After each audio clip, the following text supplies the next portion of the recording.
ओम शांति। अमृत वेले से परिवर्तन शक्ति का प्रयोग। आज बाप दादा वर्तमान और भविष्य दोनों को काल के राज्य अधिकारी अर्थात विश्व कल्याणकारी और विश्व के राज्य अधिकारी दोनों ही रूप में बच्चों को देख रहे हैं। जितना जितना विश्व कल्याणकारी उतना ही विश्व राज्य अधिकारी बनते हैं। इन दोनों अधिकारों को प्राप्त करने के लिए विशेष स्व परिवर्तन की शक्ति चाहिए।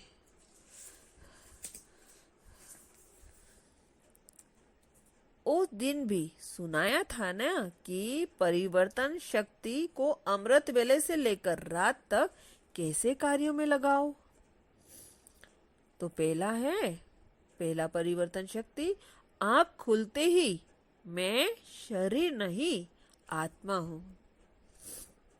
यह है आदि समय का आदि परिवर्तन संकल्प। इसी आदि संकल्प के साथ सारे दिन की दिनचर्या का आधार है। अगर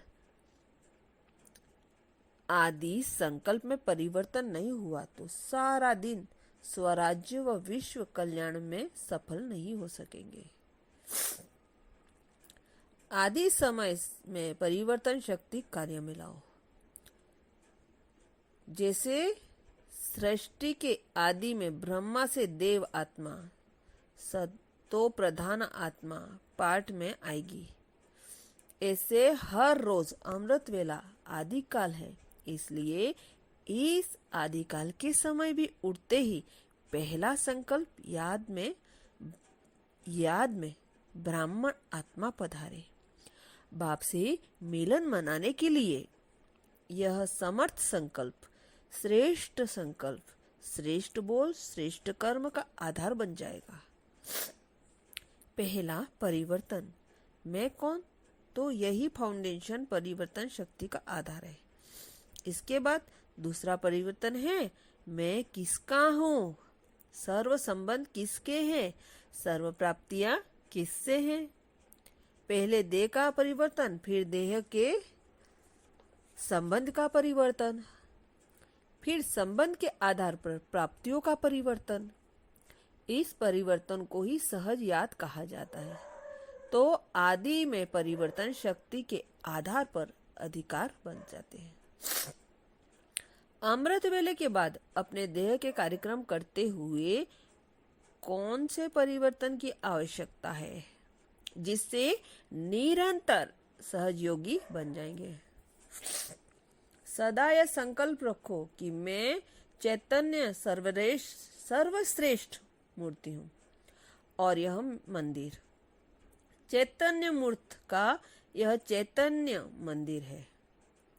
मंदिर को हम सजा रहे हैं। इस मंदिर के अंदर स्वयं बाप दादा की प्रिय मूर्ति विराजमान है।